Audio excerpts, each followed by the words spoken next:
Workload. Of course, this can stress out caregivers. The workload is huge, and it doesn't matter if you're a paid caregiver or a caregiver for a loved one. If you're in like the retirement homes or the age homes and you're just helping out with all of these people, you could be juggling a lot because you're dealing with multiple people in those settings. And so the workload could be intense. Luckily, in like a retirement home, there are more caregivers or more staff or whatnot, other people that can lend a hand or do parts of the job.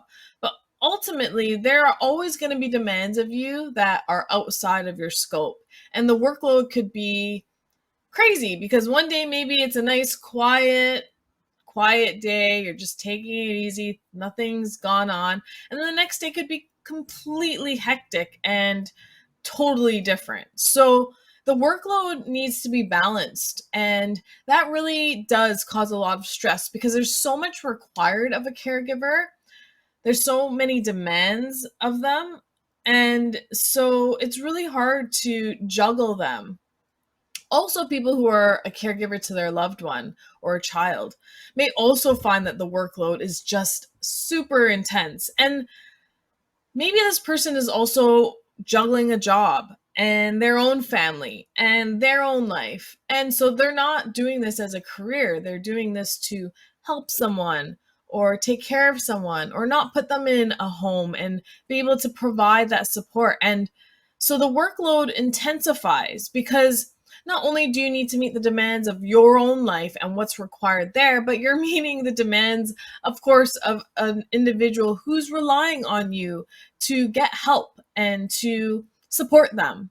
So the workload can intensify. And really, I think it's important to figure out, and I know this may seem silly, but a schedule. Don't do laundry every single day.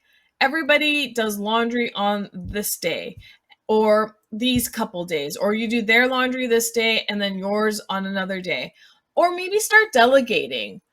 People who are in management positions delegate all the time, and it could be even the smallest task to take off the workload on you.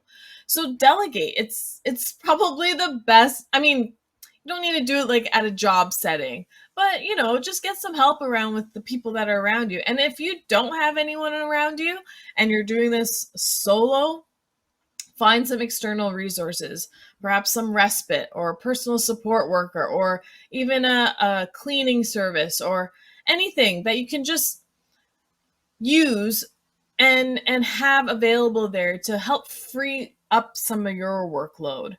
And I can understand sometimes finances are challenging, especially these times. Finances are tough. We're all stretched pretty thin for the most part, unless you're in the 1% category. But it's about finding someone that can help you out. And that's why I think finding a really good neighbor is always good. Everybody has so many resources out there.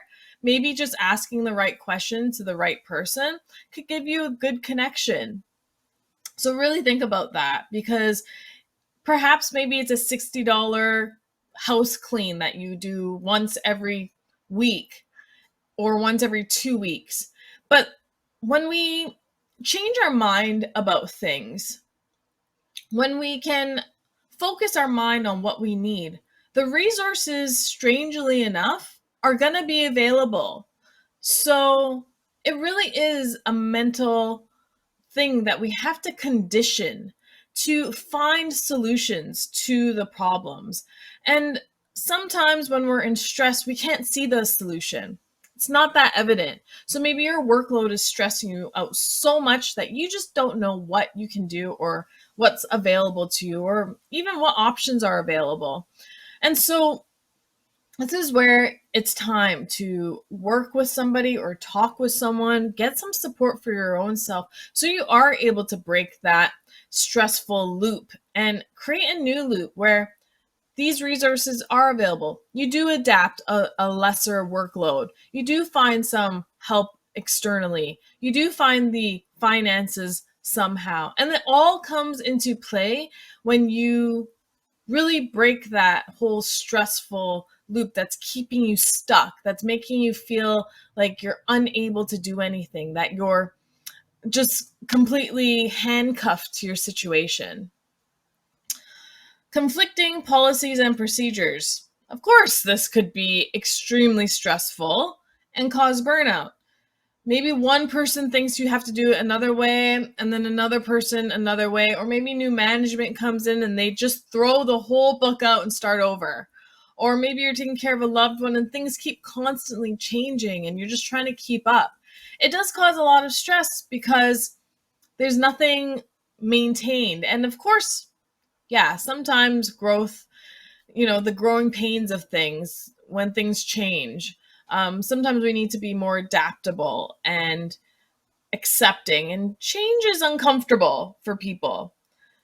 It's always uncomfortable. I mean, think about when you started a new job.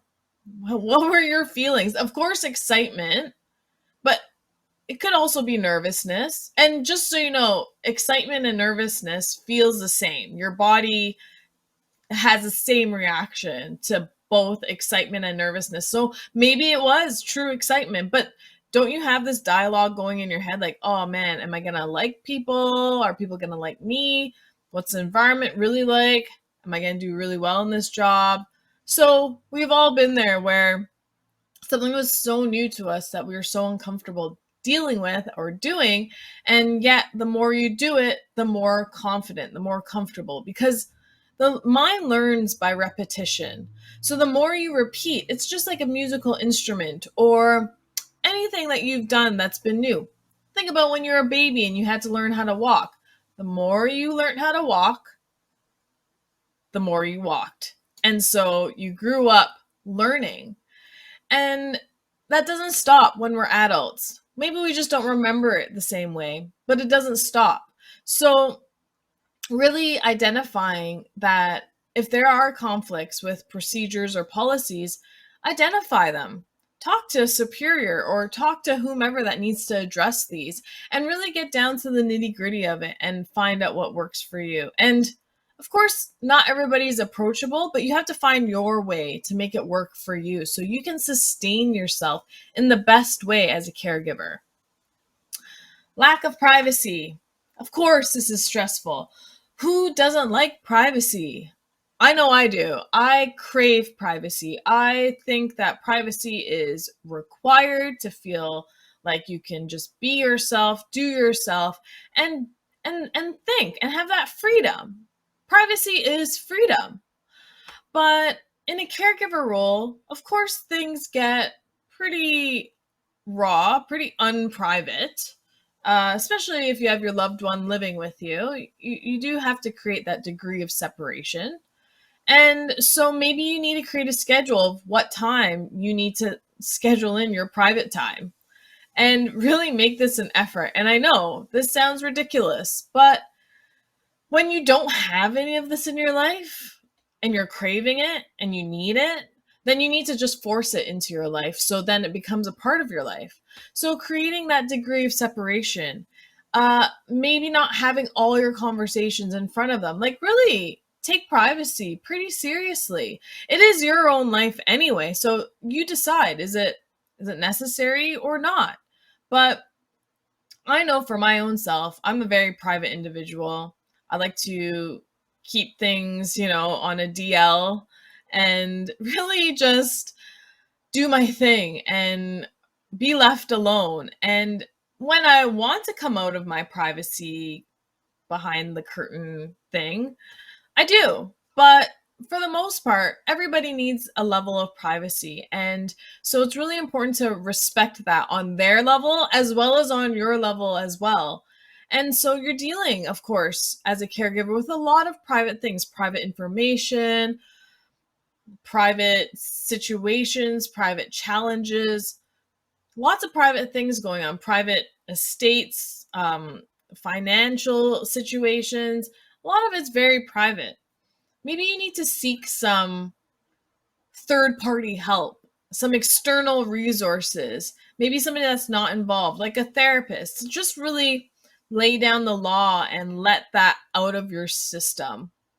And sometimes, I mean, they're the most private individuals that you can confide in, outside of anyone, of course, that you trust. But finding somebody that you can just open up to and divulge some things can really help you learn a lot more about yourself, and also then know that you can deal with things a whole lot easier if you're able to create that privacy boundary and make it like flexible but also appeal to you. So, a lot of people who are caregivers may not know the signs, and a lot of them are feeling overwhelmed and constantly worried. I mean, that dialogue in your head is making you feel worried, and that worry is overwhelming. We need to change that thought process. Really break that loop of what's making you worry so much. What's making you feel overwhelmed? What are the factors involved that are causing these overwhelmed feelings? And so diving down into your mind and really noticing and evaluating, bringing awareness is the strongest human capability that we should have. A lot of us now rely on some external resources, or maybe suppress it, or don't think about it, or maybe it's just too hard to think about. But when you really can be honest with yourself in your own private space and really just open up, you can really do some amazing changes in your life so you don't have to feel like this anymore. Feeling tired often. Yeah, this is actually the number one symptom of burnout. And by the way, a lot of these things that we talk about for caregivers just honestly apply to anyone who's feeling burnout anyway. And I did do a video about symptoms of burnout, and a lot of this does fall under that. So just be aware that that doesn't change. So, we're going to talk about some signs of caregiver stress, and kind of talked about the factors and the scenarios just now. So, let's just identify the signs. And so, a lot of people feel overwhelmed and constantly worried. And of course, you're going to be worried and feel overwhelmed by it. You're constantly thinking of worst case scenarios, or problems that you're encountering, or wondering if they're okay, or what can you do more? What can you do better of? Are you doing enough? Thoughts like these cause immense amount of worry, as well as how's a person doing and worrying about their well-being. This causes extreme stress when you're a worrier, essentially, not a warrior, a warrior. And when you're worrying all the time, just imagine all the signals that you're sending your body. And it does get overwhelming because you're constantly thinking in this mind state. And so when you're constantly worrying about things, it doesn't really allow you to take action because you're stressed. And when you're stressed, it's hard to realize you need to take action.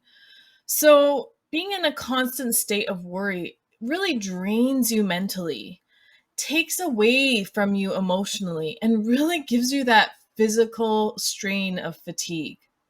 So feeling overwhelmed really sends these bad vibrations through your body, not really great signals, and really makes you feel a level of anxiety as well.